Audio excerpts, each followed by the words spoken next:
Progress. Baik, Assalamualaikum warahmatullahi wabarakatuh. Salam sejahtera, Om Swastiastu, Namo Buddhaya, salam kebajikan. Pertama-tama, marilah kita panjatkan puji syukur kehadirat Tuhan Yang Maha Esa atas nikmat sehat sehingga kita dapat berkumpul pada acara press conference Kementerian Kesehatan di siang hari ini. Perkenalkan, saya Rina Wahyu Wijayani dari Biro Komunikasi dan Pelayanan Publik yang akan memandu konferensi pers hari ini. Terima kasih kami sampaikan kepada rekan-rekan media yang sudah bergabung dalam acara ini secara virtual, baik melalui Zoom meeting atau melalui YouTube Kementerian Kesehatan.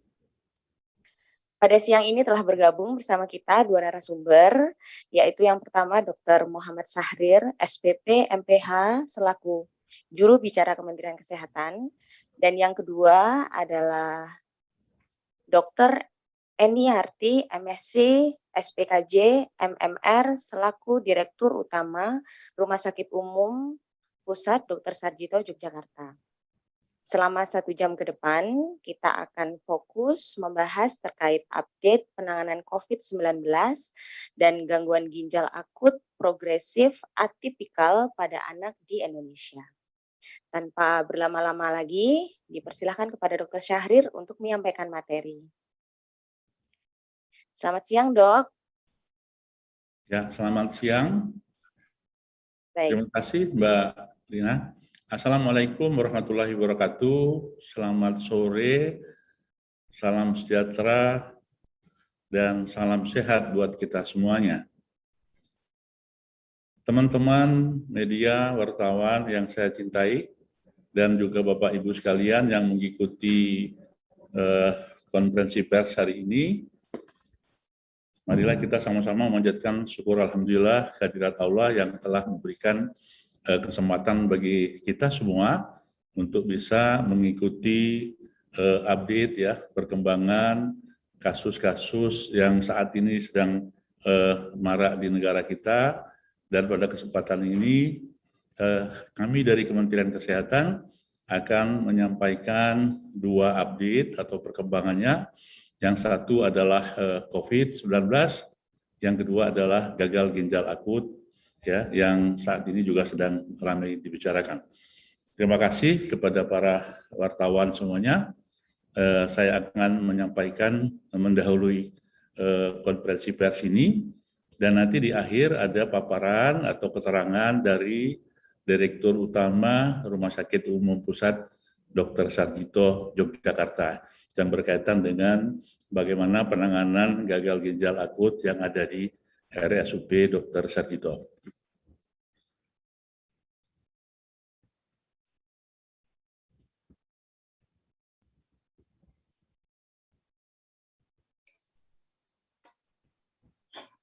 Sudah terlihat? Sudah terlihat, Pak? Sudah terlihat dengan jelas, Dok. Oke.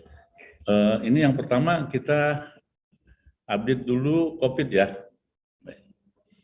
Teman-teman sekalian, jadi per tanggal 3 November kemarin, data yang kita update, ada 30 provinsi yang mengalami peningkatan kasus ya dalam 1 minggu terakhir. Yang kedua, ada 4 provinsi yang mengalami penurunannya dalam 1 minggu. Nah, yang kemarin jumlah konfirmasi sebanyak 4.951 dari 30.988 yang di testing, yaitu meningkat 78%, sehingga positivity rate-nya menjadi 15,98 ya. Nah, kami ingin menyampaikan, memang di dalam 4 hari terakhir ini kasus kita naik ya. Ya, dulu pernah sampai 2.000 ya. Kita lihat ini saya tampilkan tanggal 18 saja, 2.000 turun sampai 1.800, tapi kemudian naik lagi 3.000, kemudian turun lagi, dan dalam 3 hari terakhir ini naik 4.700-an sampai 4.900 ya. Begitu juga ada angka kematian yang meningkat ya. Nah, hanya saja kami ingin menyampaikan kenaikan kasus ini memang masih dalam batas-batas yang tidak menjadikan suatu signifikan atau terlalu tinggi ya dibanding dengan kita sub Omikron yang lalu, yaitu BA4 maupun BA5 ya. Jadi kita berkisar 4.000 sampai 47 sampai 48 ya. Kemudian yang meninggal juga memang ada kenaikan ya, dari 20-an sampai ke 30 dan kemarin 42. Nah, ini menjadi catatan bagi kita semua bahwa pandemi ini masih ada di sekitar kita dan ada 28 negara juga mengalami kenaikan ini termasuk Singapura. Dan ini dikaitkan dengan subvarian baru yaitu XBB maupun BQ1. Nanti akan saya jelaskan di berikutnya ya. Nah, kita lihat di sini positivity rate ya. Ini saya urutkan per hari ya. Sebetulnya dalam seminggu juga bisa kita lihat memang ada suatu kenaikan berkaitan dengan memang jumlah testing kita yang tidak terlalu tinggi ya. Sehingga angka positif itu kalau dibandingkan dengan jumlah testing akan semakin meningkat. Sehingga harapannya kita ke depan dengan dugaan adanya varian baru atau subvarian baru ini kita akan meningkatkan jumlah yang akan kita testing ya. Nah, kami ingin mengupdate subvarian baru ya, atau varian baru ini, yaitu XBB dan XBB.1 ya. Jadi semula ada 1, tambah lagi menjadi 4, dan seterusnya. Dan per hari kemarin jumlahnya ada 12 orang ya. Dari 12 ini, 2 perjalanan luar negeri, yaitu dari Singapura, kemudian 10 ya. 10 itu transmisi lokal ya. Nah, tapi alhamdulillah dari 12 ini semuanya tidak ada yang berat ya, isolasi mandiri walaupun dirawat hanya beberapa hari dan sembuh. Dan memang karakteristik varian XBB ini sebagaimana karakteristik subvarian baru dari COVID itu selalu tingkat keparahannya tidak seberat dari yang sebelumnya. Nah, ini angka kematian maupun angka hospitalisasi masih belum terlalu tinggi ya di kita, sehingga ini menjadi semangat bagi kita semua bahwasanya walaupun ada varian baru, tapi tingkat kegawatan atau tingkat keparahannya tidak berat. Jadi yang masuk rumah sakit tidak terlalu banyak dan yang meninggal pun begitu ya. Nah, kalau kita membandingkan ya, dari yang saya sampaikan tadi, ada 28 negara ya yang sudah melaporkan XBB ya. Dan ada yang baru meningkat, tapi juga sebagian besar sudah menurun.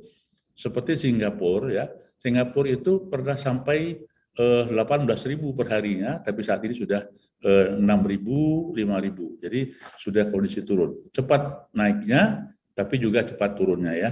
Jadi ada 28 negara. Ya, mudah-mudahan kita juga begitu, naiknya lambat tapi turunnya insya Allah cepat ya.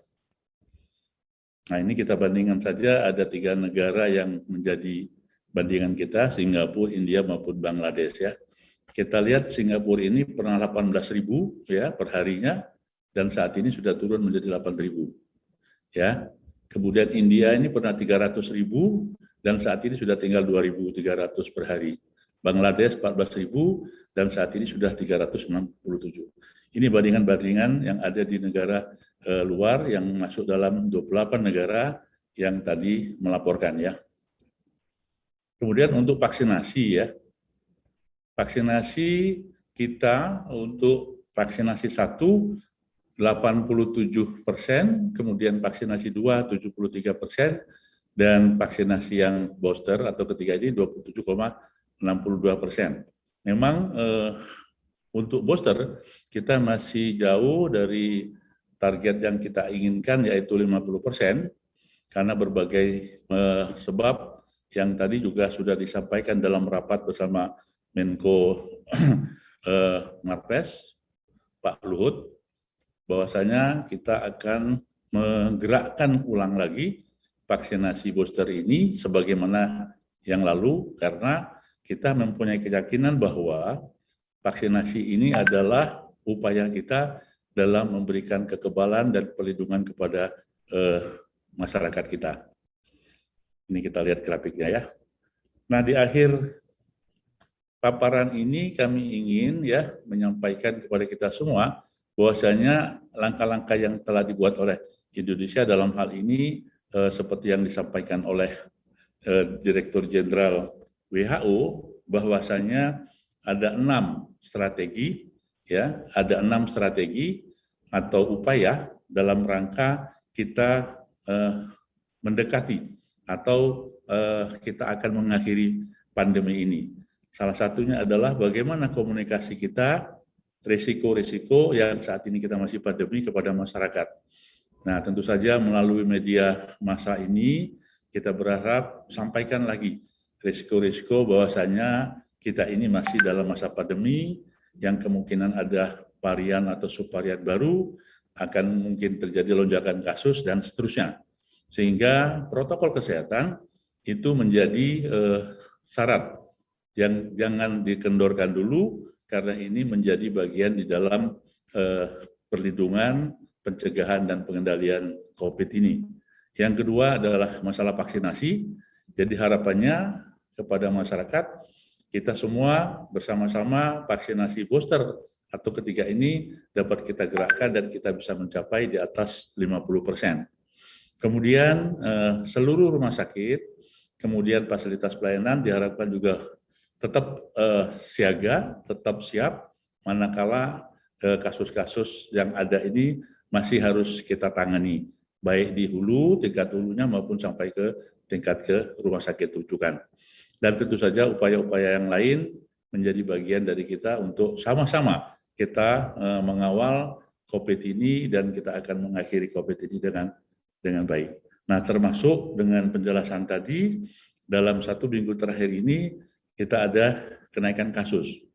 Saya ulangi, kenaikan kasus. Belum menjadi lonjakan ya. Memang kalau dilihat bisa 2 kali lipat dari sebelumnya, tapi masih di bawah 5.000 atau di bawah subvarian BA4, BA5 yang kemarin pernah terjadi di kita. Begitupun angka hospitalisasi, ya, kemudian juga angka kematian. Nah, tetap kita waspada, ya, tetapi kita juga jangan panik karena varian baru ini tidak sedahsyat, tidak seberat dari subvarian baru subvarian sebelumnya. Untuk itu, di samping kita tetap waspada, tapi tetap kita jangan sampai panik, bahkan kita menjadi gagap lagi menghadapi kasus-kasus khusus dari subvarian baru ini. Saya kira itu yang untuk COVID. Dan lanjut saya akan masuk ke gagal ginjal akut ya, Mbak Rina ya. Betul, Dok.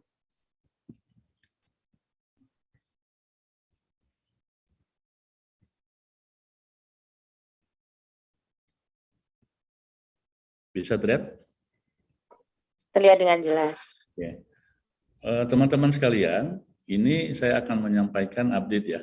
Per 4 November ini dalam konferensi pers ini, tapi datanya adalah tanggal 3 November yang lalu ya. Nah, tentu saja laporan-laporan yang lama tidak akan saya ulangi lagi, tetapi saya akan menyampaikan update sekaligus penekanan-penekanan supaya kita menjadi lebih jelas dan bagaimana untuk penanganan gagal ginjal akut progresif atipikal ini ya. Nah, saat ini sudah ada 28 provinsi dengan 323 kasus ya. Ini posisinya dari 28 provinsi, ada yang dirawat masih 34, yang terbanyak di Jakarta, Jawa Barat, dan seterusnya. Kemudian yang meninggal 190, yang sembuh, dan total adalah 323. Nah, Bapak Ibu sekalian, kami ingin mempertegas update ini. Jadi, kami ingin sampaikan kasus gagal ginjal akut ini mulai meningkat itu di akhir Agustus, kemudian September, Oktober, ya. Nah, dengan kerja keras dan kerjasama dari Kementerian Kesehatan, IDAI, kemudian rumah sakit, dan profesi-profesi yang lain, termasuk epidemiologi, apoteker, dan toksikolog, itu kita berupaya keras. Nah, agar kita disampaikan ke masyarakat, penyebab gangguan ginjal akut ini banyak ya. Bisa karena infeksi, bisa karena dehidrasi, bisa karena perdarahan, penyakit lain, kongenital, atau intoksikasi. Nah, intoksikasi atau keracunan itu bisa karena makanan, minuman, dan juga karena obat-obatan. Nah, Kementerian Kesehatan begitu kasus ini meningkat di akhir Agustus, dan kemudian September itu melakukan ya, karena di awalnya kita semua masih bingung ya, karena kasus ini adalah yang belum pernah ada di Indonesia, makanya disebut atipikal ya, atau Indonesianya adalah misterius. Nah, kita harus memisahkan, memilah, memeriksa satu persatu. Investigasi melalui surveillance, kemudian melakukan pemeriksaan laboratorium, ya, baik itu memeriksa patogeniknya, apakah ada kemungkinan virus, bakteri, kemudian parasit, dan lain-lain. Kemudian juga kita memeriksa darah, kemudian urin, dan terakhir kita melakukan biopsi ginjal untuk memastikan. Nah, ternyata setelah sekian hari kita melakukan pemeriksaan, penelitian itu, kita mengerucut hasil dari pemeriksaan darah, kemudian urin, itu ditemukan adalah zat-zat yang selama ini kita bahas ramai, yaitu etilen glikol dan dietilen glikol. Nah, begitupun di ginjal dilakukan biopsi, ditemukan ya ada suatu kerusakan di ginjal yang disebabkan oleh zat kimia tadi. Nah, untuk itu dengan segera kita melakukan pengumuman untuk memberikan pelarangan, yaitu di tanggal 18 Oktober ya, kita melakukan pelarangan penggunaan obat itu dengan maksud ya mengurangi pertambahan kasus ya dan juga mengurangi jumlah kematian. Kemudian BPOM juga dengan sigap melakukan kerjasama dengan kami dan mengumumkan merilis pada tanggal 23 Oktober zat-zat yang masih aman digunakan. Dan juga alhamdulillah pada tanggal 25 Oktober kita bisa mendatangkan obat antidotum atau antidot atau obat penawar untuk kasus-kasus keracunan ini. Dan setelah diberikan, maka terjadi perbaikan yang sangat signifikan pada pasien-pasien yang dirawat di RSCM pada saat itu, dan akhirnya didatangkanlah obat-obat tomisol ini ke kita dari Singapura, Australia maupun Jepang. Dan sudah 146 dibagikan ke daerah-daerah, ke rumah sakit, untuk digunakan rumah sakit yang sedang menangani pasien. Nah, ini satu keterangan pers kami yang penting agar beredarnya pendapat-pendapat atau informasi-informasi yang perlu kami luruskan, bahwa obat antidotum atau antidot atau penawar gagal ginjal pada anak ini namanya injeksi pomefisol ya. Itu 87% adalah hibah gratis ya. Dan tidak ada komersialisasi. Dan semuanya ditanggung oleh pemerintah di luar hibah itu, dan tidak ada yang membayar pada anak-anak yang sedang dilakukan pemberian obat pomefisol. Dan telah didistribusikan sebanyak 160 vial ke 17 rumah sakit di Indonesia dan masih punya stok seratusan ya. Kemudian kami ingin menyampaikan juga, jadi pada awal Agustus, akhir Agustus, September dan Oktober kan naik ya.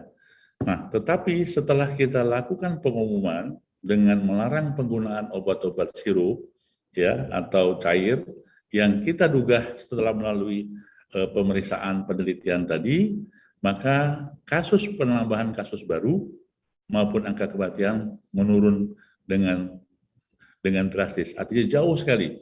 Kalau kemarin kenaikannya bisa 75-100 pasien, tapi setelah tanggal 18 itu hanya 5, 4, dan akhirnya sampai saat ini semuanya di bawah hitungan 5, ya, sedikit sekali. Nah, terakhir, untuk menindaklanjuti pemakaian obat-obat selanjutnya, maka Direktur Jenderal Pelayanan Kesehatan Kementerian Kesehatan membuat surat edaran, ya, tanggal 24 Oktober, di mana Kementerian Kesehatan baru memperbolehkan 156 obat sirup, ya, yang aman dikonsumsi. Nah, sementara dari Badan POM mengumumkan 198. Nah, tentu saja ini mungkin adanya suatu pembahasan lagi, sehingga 156 obat yang sudah diedarkan, sudah diberikan edaran oleh Dirjen Yankes, inilah yang boleh digunakan oleh seluruh fasilitas pelayanan kesehatan, begitu pun apotek dapat menjual kembali, dan daftarnya sudah ada di dalam edaran tersebut. Demikian Mbak Rina, update tentang kasus COVID-19 maupun gagal ginjal akut yang kita konferensi perskan pada hari ini. Selanjutnya kami serahkan ke Mbak Rina kembali. Terima kasih. Baik, terima kasih Dr. Syahrir atas pemaparannya terkait update penanganan COVID-19 dan gagal ginjal akut progresif atipikal pada anak secara nasional. Selanjutnya kita akan mendengarkan pemaparan penanganan gangguan ginjal akut progresif atipikal pada anak yang dilaksanakan oleh RSUP Dr. Sarjito Yogyakarta. Kepada Dr. Eniarti kami persilahkan. Mbak Rina, Bismillahirrahmanirrahim. Baik, Dok. Assalamualaikum warahmatullahi wabarakatuh. Selamat siang dan salam sehat untuk kita semua. Yang terhormat Pak Syahril dan juga tentunya teman-teman media. Jadi kami dari RSUP Dr. Sarjito Yogyakarta, ini Bu Eni ditemani oleh Dr. Eno. Dr. Eno ini spesialis anak nefrologi, kemudian Dr. Kristia juga spesialis anak konsultan nefrologi yang hadir pada siang hari ini bersama teman-teman media. Izin mungkin kami screen ya Mbak Rina. Silakan, Dok. Ya, kami menyampaikan bagaimana gambaran secara umum pasien-pasien yang dirawat di RSUP Dr. Sarjito Yogyakarta. Jadi total pasien yang telah dirawat di RSUP Dr. Sarjito ini sejumlah 12 pasien. Dari 12 pasien ini, 6 domisili daerah istimewa Yogyakarta dan 6 dari luar daerah istimewa Yogyakarta. Dari 12 pasien, tercatat meninggal 6 pasien. Dan pasien yang saat ini telah sembuh 6 pasien. Pasien terakhir yang masuk perawatan pada tanggal 16 Oktober 2022 dan 1 pasien terakhir telah kami pulangkan pada hari Kamis 3 November 2022 sehingga saat ini tidak ada pasien yang dirawat. Tentunya ini kita bersyukur kepada Allah Subhanahu wa taala, Tuhan Yang Maha Esa. Kita semuanya berdoa mudah-mudahan gangguan ginjal akut progresif atipikal pada anak-anak ini bisa semakin berkurang dan mudah-mudahan malah tidak ada lagi kasus-kasus yang atipikal ini. Tentunya di dalam tata laksana penanganan pasien ini dari Dirjen Pelayanan Kesehatan sudah mengeluarkan Kepdirjen Pelayanan Kesehatan nomor HK0202-3 Romawi 354 2022 tertanggal 26 Oktober 2022. Tentu ini menjadi salah satu pedoman yang kami pedomani di dalam penanganan pasien dengan gagal ginjal akut. Kemudian dari 12 pasien telah dilakukan pemeriksaan biopsi ginjal, pemeriksaan panel patogen dan metagenomik pada 4 pasien. Dari 4 pasien ini, 3 diantaranya dilakukan pemeriksaan toksikologi darah dan urin. Dari hasil pemeriksaan ini, jadi Dari hasil panel patogen ini ada yang terdeteksi, ada tidak terdeteksi, dan ada yang memang tidak dilakukan pemeriksaan karena pasiennya ini ada yang sudah meninggal dan juga tentunya ada yang sudah dipulangkan. Jadi yang untuk panel patogen ini ada terdeteksi adenovirus, kemudian juga ada yang 2 SARS-CoV, COVID, kemudian ada yang influenza dan juga ada 2 Staphylococcus. Ini pada panel patogennya. Lanjut. Pada hasil toksikologi, di mana pada tanggal 26 Oktober 2022, RSUP Dr. Sarjito mendapatkan informasi hasil pemeriksaan toksikologi, di mana untuk etilen glikol ini memang dari 3 pasien ini tidak terdeteksi, tetapi ada 1 yang di etilen glikol DEG ini positif. Jadi ada 1 pasien yang kita temukan adanya DEG. Jadi inilah hasil toksikologi dari 3 pasien yang dilakukan pemeriksaan toksikologinya. Ya. Kemudian mungkin dari kami, dari Sarjito, gambaran secara umum penanganan dan jumlah pasien yang kami rawat di RSUP Dr. Sarjito Yogyakarta. Terima kasih Mbak Rina, Pak Sahril, dan nanti kita bersama-sama untuk diskusi bersama. Terima kasih. Wassalamualaikum warahmatullahi wabarakatuh. Waalaikumsalam warahmatullahi wabarakatuh. Terima kasih Dr. Eniarti beserta direksi. Berikutnya kita masuk sesi tanya jawab. Dipersilakan kepada para rekan media untuk menyampaikan pertanyaan melalui kolom chat yang ada di Zoom. Nanti akan saya bacakan satu persatu. Baik, kita mulai saja, Dok, sesi tanya jawabnya ya. Pertama dari suci.detik.com, mohon izin konfirmasi, Dok.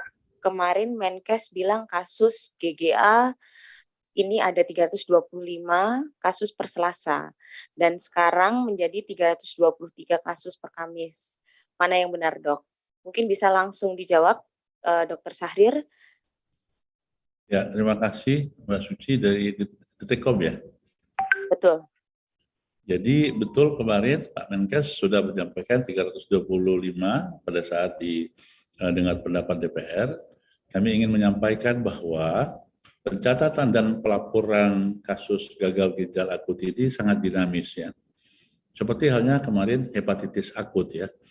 Ya, hepatitis akut itu ada yang masih suspek, probable atau baru konfirmasi. Nah, pengurangan 2 orang itu karena dia memang dikeluarkan, exclude dari catatan karena ternyata tidak ditemukan penyebab-penyebab yang memang saat ini menjadi dugaan kita, sehingga ada 2 kasus yang di-exclude ya. Jadi untuk update hari ini ya, per tanggal 3 November kemarin sebanyak 323 sebagaimana yang kami sampaikan, dan nanti materinya bisa diterima oleh teman-teman wartawan. Baik, Dok. Terima kasih. Selanjutnya Fauzia dari Republika. Mohon tanggapannya terkait langkah antisipasi lonjakan COVID-19 yang sudah di angka hampir 5.000. Apakah pemerintah akan membuka opsi pemberlakuan pembatasan kegiatan masyarakat atau mensyaratkan testing sebagai syarat perjalanan kembali, Dok? Terima kasih. Ya, terima kasih. Jadi kenaikan kasus ini itu sebagai pertanda bahwa COVID masih ada. Dan sebagai pengalaman dan kajian ilmiah, penambahan kasus ini biasanya karena memang adanya varian atau subvarian baru. Nah, salah satu dugaan yang sudah kita periksa dan dari 28 negara tadi, maka subvarian baru itu adalah XBB dan BQ1 ya. Nah, inilah yang menyebabkan adanya suatu lonjakan kasus. Nah, dari informasi yang saya sampaikan tadi, kita ambil 3 contoh saja, atau tadi ada sekitar 12 contoh, negara-negara itu naik tinggi ya, ada yang 18.000, ada yang 300.000 seperti di India, tapi mereka cepat sekali turun, dan angka hospitalisasi tidak terlalu tinggi, dan angka kematian juga tidak terlalu banyak di negara-negara yang melaporkan tadi. Nah, untuk kita tetap harus waspada ya. bahwasanya subvarian baru ini juga bisa menaikkan kasus, atau bisa juga suatu saat kalau memang kenaikannya signifikan, itu kita akan menjadikan perhatian khusus. Nah, untuk itu kita tetap waspada. Nah, kita apa upaya, terutama kita memperketat di pintu-pintu masuk. Nah, sedangkan untuk pembatasan-pembatasan yang PPKM, tadi saya juga masih mengikuti pertemuan, tetap diperpanjang sampai 2 minggu ke depan. Karena kaitannya juga dengan ada G20 atau G20, maka kita harus mengawal ini. Nah, tetapi buat kita semua, apapun subvariannya, itu dia lebih ringan, ya. Artinya kita jangan panik. Nah, apa yang harus kita upayakan di masyarakat hanya dua tadi, yang paling pokok ya. Satu adalah protokol kesehatan yang semua kita sudah lakukan. Nah, yang saat ini kendor-kendor, disiplin kurang, ya kembalikan lagi. Ayo, hati-hati loh, sekarang ada subvarian baru, kita jangan-jangan nanti kita kena lagi. Kemudian yang kedua dengan vaksinasi. Itu ya, Mbak ya. Baik. Selanjutnya Dok, dari Linda Jawa Pos, ada 3 pertanyaan. Yang pertama yaitu, apakah ada kebijakan baru untuk Nataru mengingat kasus COVID terus naik? Yang kedua, dari anak-anak penderita AKI, berapa yang mengkonsumsi obat sirup yang dinyatakan kelebihan cemaran EG, DEG oleh BPOM? Dan yang ketiga, pasien meninggal rata-rata setelah mendapatkan HD, hemodialisis atau sebelum mendapatkan hemodialisis sudah meninggal. Ya. Silakan Dok. Jadi kebijakan Nataru, ya kan, tadi rapat juga dengan Pak Menko, ya Pak Menko Marves, itu Pak Luhut dengan Menteri Kesehatan. Jadi kita fokus untuk G20 dan juga untuk Nataru ini kita harus mempersiapkan diri, jangan sampai ya terjadi lonjakan kasus karena suatu kelonggaran kita di dalam pengetatan itu. Nah, sehingga tentu saja Nataru menjadi perhatian khusus seperti halnya kita tahun yang lalu, gitu ya. Baik Dok. Kemudian yang kasus AKI ya, dari AKI. Ya. Di sini apakah ada dari program ya, Pak siapa? Pak Farhani? Tidak ada Dok, tidak ada. Oh, tidak ada ya. Ya. Jadi nanti kami akan menyampaikan khusus ya. Jadi pasien-pasien yang sudah dalam penelitian ini, ya mana-mana yang mengkonsumsi obat dan sebagainya tadi. Tapi sebagai statement kami bahwa memang dengan pelarangan itu memang sudah kita temukan bukti ya di pasien-pasien itu memang mengandung etilen glikol maupun dietilen glikol di dalam darah ya, plasma maupun urinnya, dan di dalam ginjalnya terjadi kerusakan yang berkaitan karena penyebab dari zat tersebut gitu ya. Nah, nanti mungkin datanya akan kita sampaikan. Kemudian yang kedua, jadi pasien ini kan ada tahapan ya. Jadi satu namanya gejala prodromal ya, gejala awal dengan demam, kemudian diare, mual muntah, batuk, ya. Kemudian dalam hitungan 1 sampai 5 hari mulai terjadi gangguan ginjal yang ditandai dengan berkurangnya frekuensi buang air kecil maupun jumlah atau volume air kecilnya. Di sanalah terjadi. Kemudian kalau dia lebih lanjut, maka akan terjadi anuri. Anuri itu artinya betul-betul pasien tidak bisa mengeluarkan urinnya karena memang nggak ada produksinya. Nah, itu ada 3 stadium ya. Nah, kalau dia stadium 2, 3, maka itu sudah indikasi untuk dilakukan hemodialisis ya. Memang banyak pasien yang sudah dapat dilakukan hemodialisis dapat terselamatkan, tetapi juga ada yang tidak bisa terselamatkan karena memang gagal ginjalnya betul-betul sudah stadium berat ya. Gitu, Pak. Baik Dok, selanjutnya dari Rindi CNBC Indonesia izin bertanya, sejauh ini bagaimana kondisi para pasien setelah menerima terapi pengobatan dengan fomepizole? Yang kedua yaitu Pada beberapa waktu lalu disebutkan bahwa Kemenkes berencana untuk menambah rumah sakit rujukan. Apakah setelah adanya fomepizol, rencana tersebut akan tetap dilaksanakan? Silakan, Dok. Ya, yang sudah lengkap hasilnya itu adalah rumah sakit RCM ya, karena dia lebih awal penggunanya. Sementara rumah sakit lain itu ada yang baru mulai, ya, baru awal, kan itu harus 5 kali ya pemberian. Jadi hasil secara keseluruhan belum bisa kami sampaikan karena masih dalam berproses. Tapi yang dari RCM itu, dari 11 yang dilakukan pemberian obat, omeprazol, 10-nya memberikan perbaikan yang disampaikan oleh Direktur Medik RSCM, Dr. Sumarsono, betul-betul mendapatkan hasil yang memuaskan, terjadi perbaikan klinis, dan sudah ada pasien yang pindah ke ruangan, tidak lagi di PICU atau NICU, dan juga ada yang sudah dipulangkan. Gitu, Pak ya. Nah, kemudian memang kita sudah ada 14 rumah sakit, Pak ya. Nah, 14 rumah sakit, tentu saja kami sudah juga menyiapkan. Tapi kita lihat dulu, karena perkembangan kasus kita kan sudah tidak terlalu tinggi sekali, sehingga dengan 14 rumah sakitan, 14 rumah sakit rujukan gagal ginjal akut ini, kami perkirakan masih cukup untuk menampung rujukan-rujukan pasien yang ada di Indonesia. Baik, Dok. Selanjutnya, Tio dari Tempo. Yang pertama, bagaimana proses penelitian sebab akibat gagal ginjal akut saat ini? Kapan Kemenkes rampung memastikan penelitian kausalitas itu? Lalu yang kedua, apakah Kemenkes akan merevisi farmakope agar ada pengawasan terhadap cemaran produk jadi? Atau apa upaya Kemenkes memperkuat pengawasan obat agar kasus tidak terulang? Pengawasan obat mungkin lebih tepatnya ke BPOM ya, Dok, tapi mungkin ada tambahan dari Dr. Syahrir. Ya. Silakan, Dok, bisa Terima kasih diberikan jawabannya. Dari Tempo ya. Betul.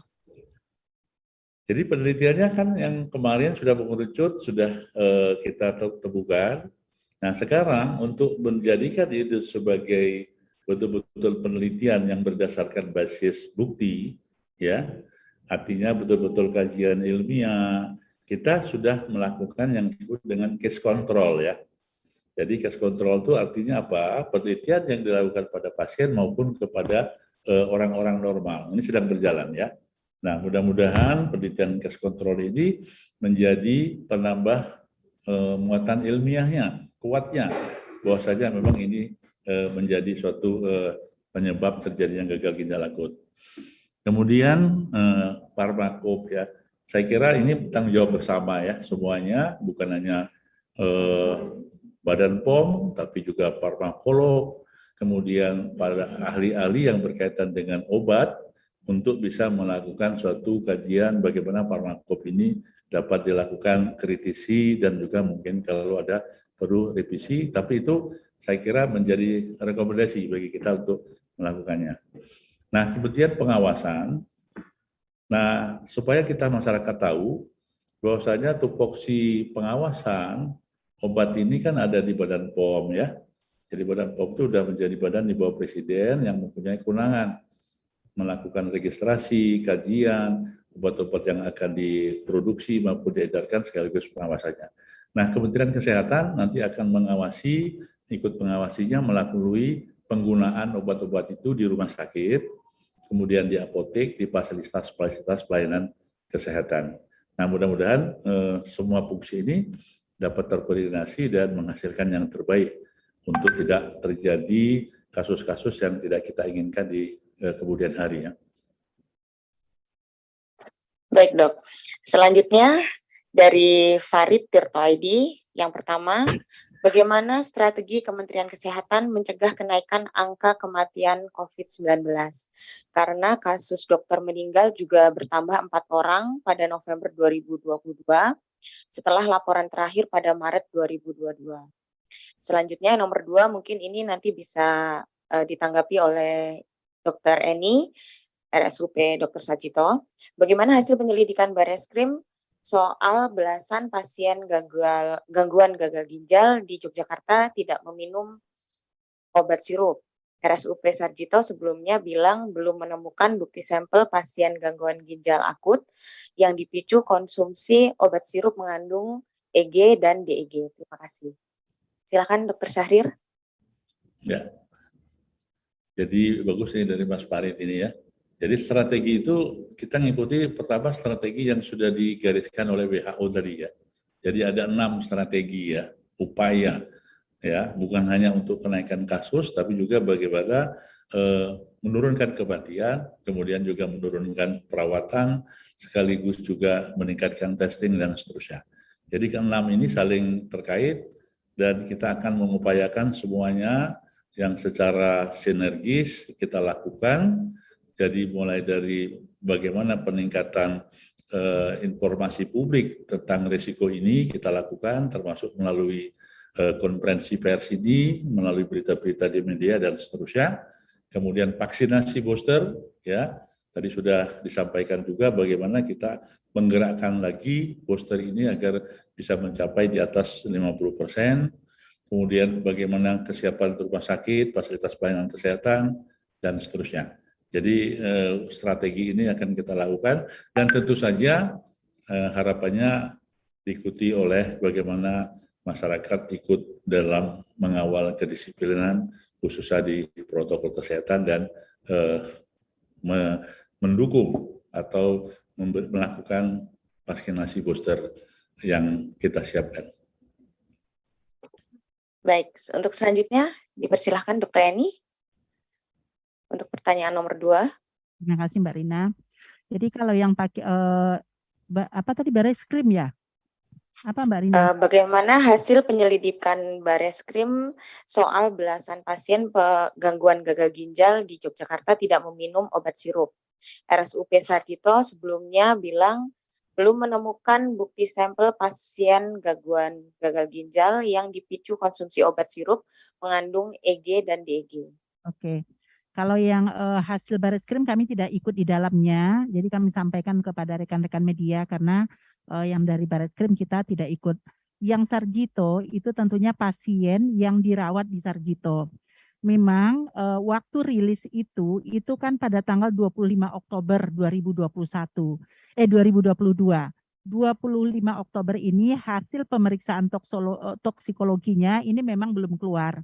Kemudian pada tanggal 26 Oktober 2022 hasil dari toksikologi ini keluar di mana dari 3 pasien ini 1 pasien ditemukan adanya DEG dari hasil toksikologinya. Jadi memang waktu rilis tanggal 25 Oktober memang hasilnya belum ada. Kemudian dari hasil rilis 26 Oktober memang ada 1 pasien dari 3 pasien yang dilakukan pemeriksaan toksikologi ditemukan adanya DEG. Mungkin itu Bu Rina. Terima kasih. Baik Dr. Eni. Ada tambahan Dr. Syahrir?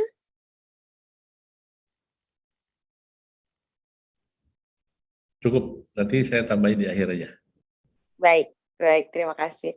Selanjutnya dari Ardi Okizon. Yang pertama terkait dengan desakan Komisi 9 untuk memberikan santunan kepada pasien AKI yang meninggal, ini progresnya bagaimana? Lalu kedua, banyak suara di masyarakat yang menyatakan bahwa kenaikan kasus COVID-19 ada kaitannya dengan peluncuran vaksin tanah air. Jadi biar vaksin laku, angkanya dinaikin. Boleh klarifikasinya terkait hal ini? Dan yang ketiga, jadi di Yogyakarta bisa dikatakan penyebab AKI lebih ke arah patogen ya, karena temuan kasus EG-DEG hanya 1 yang terkontaminasi DEG. Boleh diberikan klarifikasinya oleh Dr. Syahrir. Silakan Dok. Tadi satu tadi apa tadi? Terkait desakan Komisi 9 Dok untuk memberikan ya. santunan. Jadi saya kira itu kan ajakan simpati ya dari Dewan. Memang itu ajakan simpati yang bertujuan memberikan perhatian, memberikan kepedulian kepada masyarakat kita yang memang dianggap sebagai bagian dari kasus ini. Saya kira nanti akan ada ya untuk dari kementerian yang lain yang akan nanti dapat membahas ini ya. Saya kira kami untuk fokus dulu ke dalam penanganan pasien ini. Yang kedua, kami nggak bisa menjawab secara pertanyaan tadi. Hanya saja kami ingin menjelaskan bahwasanya selama ini Indonesia belum mampu loh membuat vaksin. Sudah 2,5 tahun kita semua mendapat vaksin dari luar. Nah, saatnya bangsa kita mempunyai kemampuan ya untuk melakukan transformasi ini ya, teknologi, sehingga akhirnya kita mempunyai kemampuan di dalam membuat atau memproduksi vaksin yang ini melalui kajian-kajian juga dari Badan POM. Saya kira sebetulnya kita harus memberikan apresiasi ya, bahwasanya bangsa kita dapat membuat itu, dan tentu saja ke depan ya vaksin kita bukan hanya untuk memenuhi kebutuhan dalam negeri ya, suatu saat kita dapat memenuhi kebutuhan luar negeri bagi negara-negara yang belum bisa memproduksi vaksin. Yang di DIY tadi, sebelum dijawab oleh timnya Bu Erni, kami ingin disampaikan dan mohon disampaikan ulang bahwasanya penyebab penyakit gagal ginjal akut ini minimal ada 6 ya yang saya sebut tadi ya, infeksi dan seterusnya. Nah, setelah melalui penelitian-penelitian yang ketat kita lakukan oleh Kementerian Kesehatan dengan berbagai pihak yang profesional, ya kita menyingkirkan semua tadi, ya menyingkirkan semua tadi, termasuk dugaan infeksi COVID. Kita periksa semua, ternyata tidak ada. Dan akhirnya kita menyimpulkan dugaan atau ada kaitannya penyebab gagal ginjal ini dengan intoksikasi. Nah, pertanyaan oleh masyarakat yang awam, ada orang yang tidak minum obat atau tidak, bisa saja, bisa karena dia bukan karena obat, tapi penyebab yang lain yang saya sebutkan tadi. Mungkin dia dehidrasi, mungkin dia infeksi patogen, bakteri, gitu ya. Nah, ini tidak dipungkiri. Jadi gagal ginjal akut ini bisa juga disebabkan oleh faktor lain yang saya sebutkan tadi. Apakah dia kongenital? Bisa jadi. Tetapi setelah kita melakukan penyelidikan tadi, faktor resiko terbanyak ya penyebab gagal ginjal yang kita teliti ini adalah karena intoksikasi. Silakan Bu Eni dan Mbak Retno untuk bisa menjawab tambahannya. Terima kasih Pak Sahril. Tadi sebenarnya sudah jelas banget yang disampaikan Pak Sahril ya. Kalau penyebab gagal ginjal akut ini tidak hanya pada satu faktor, tetapi dari hasil yang ada, khususnya tadi pertanyaan di Yogyakarta, tentu ini juga belum bisa disimpulkan kalau itu penyebabnya patogen. Karena memang yang diperiksa itu baru 3 sampel. Ini kan sangat-sangat sedikit sampel yang diperiksa untuk menyatakan satu simpulan kalau itu bukan penyebabnya toksikologinya ataukah apakah itu penyebabnya dari patogennya. Mungkin ini Dr. Retno sekalian juga akan menyampaikan mungkin seperti apa sedikit tentang klinisi dari gagal ginjal akut ini. Monggo Bu Retno. Terima kasih Dr. Eni. Ya, jadi untuk bisa menyimpulkan dari Dr. Sarjito sendiri. Izin Dr. Retno, suaranya tidak terdengar, bisa lebih didekatkan mungkin mikrofonnya, terima kasih. Ya, bisa terdengar ya? Ya, maaf. Sudah terdengar jelas. Ya, seperti tadi yang tadi disampaikan oleh Bu Dirut, bahwa untuk bisa menyimpulkan hanya dari satu single center di Rumah Sakit Sarjito itu terlalu sedikit sampelnya, jadi tidak bisa disimpulkan. Jadi harus menggunakan data yang lebih besar dalam skala nasional. Seperti itu. Terima kasih. Baik, cukup Dr. Eni. Kita bacakan pertanyaan selanjutnya ya. Ada 2 penanya. Yang pertama dari Lugas Harian Jogja, izin menanyakan obat fomepizol diprioritaskan kepada pasien anak atau kondisi pasien.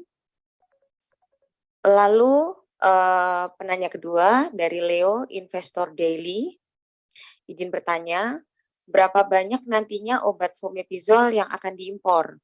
Apakah tahun depan akan dilanjutkan atau tergantung jumlah kasus?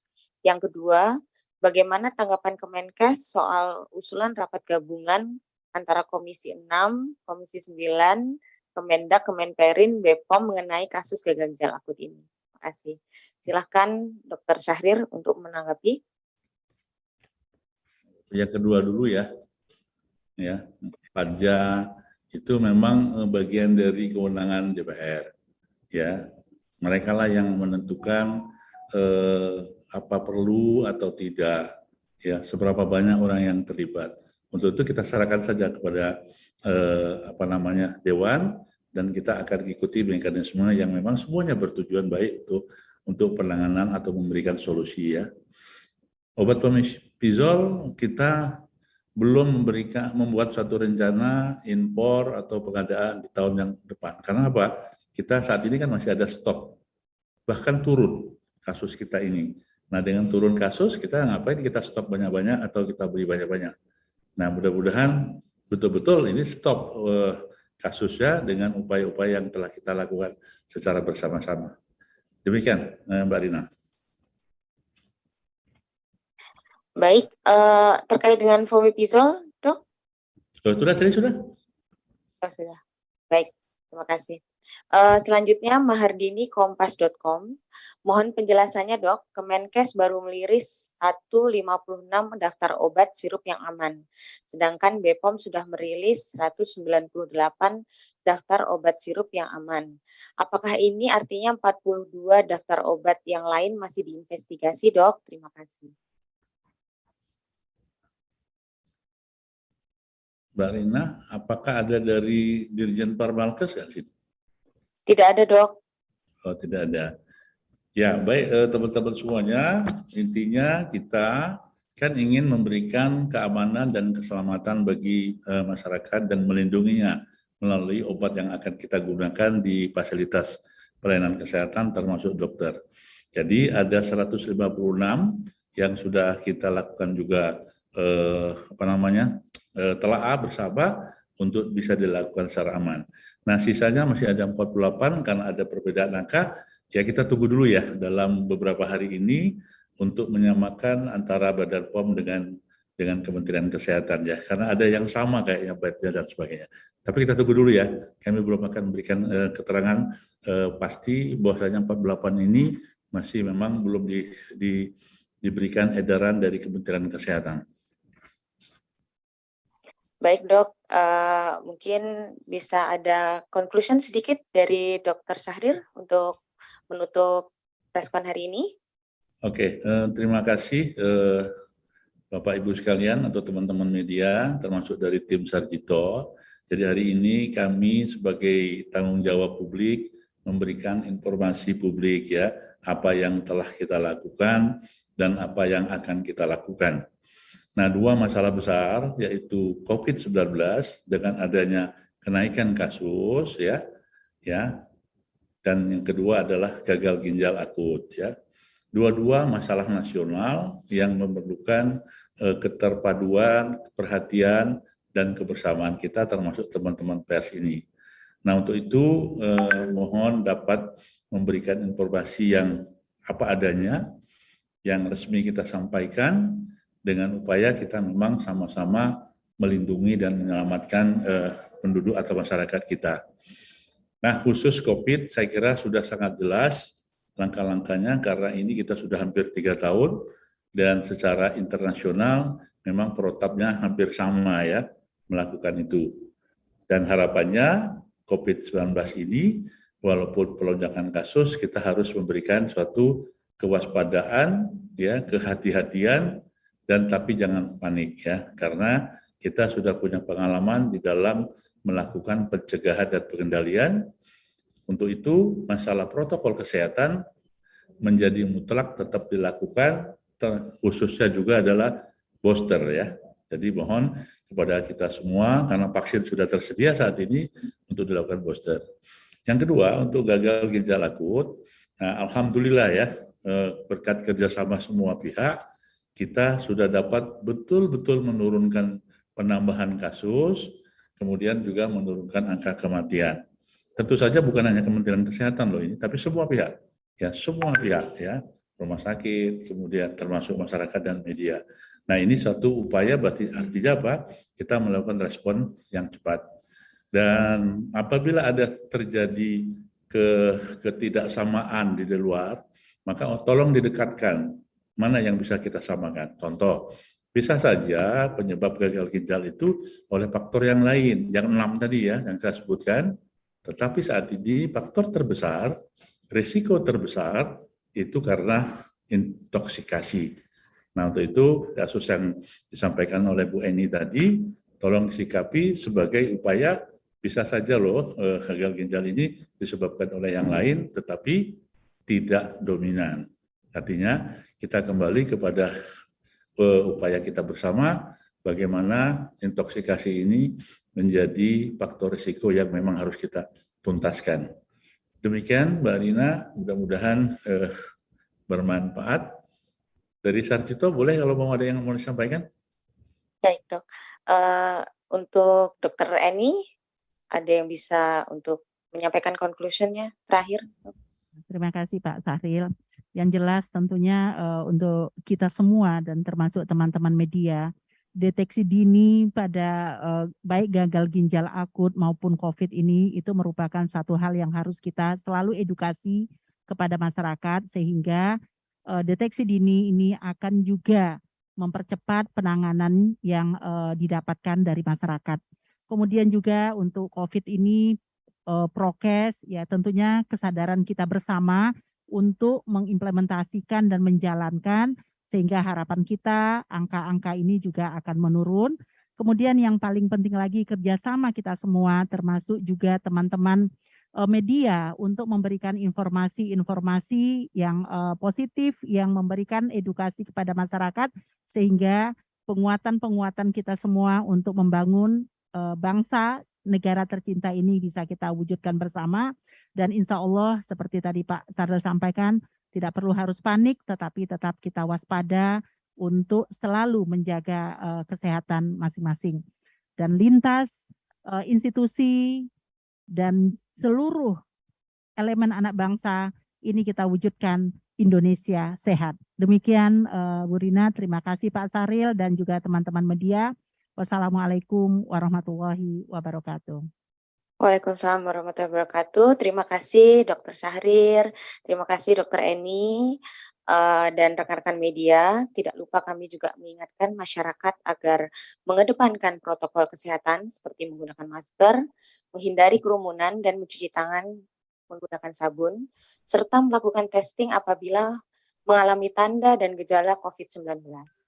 Selain itu juga kami segera menghimbau untuk segera melengkapi vaksinasi COVID-19 2 dosis, termasuk vaksinasi booster untuk meningkatkan pelindungan terhadap COVID-19. Sekian konferensi pers hari ini, mudah-mudahan apa yang disampaikan pada hari ini bermanfaat bagi kita dan bagi seluruh masyarakat Indonesia. Wassalamualaikum warahmatullahi wabarakatuh, salam sehat. Waalaikumsalam warahmatullahi wabarakatuh. Ya, terima kasih dok.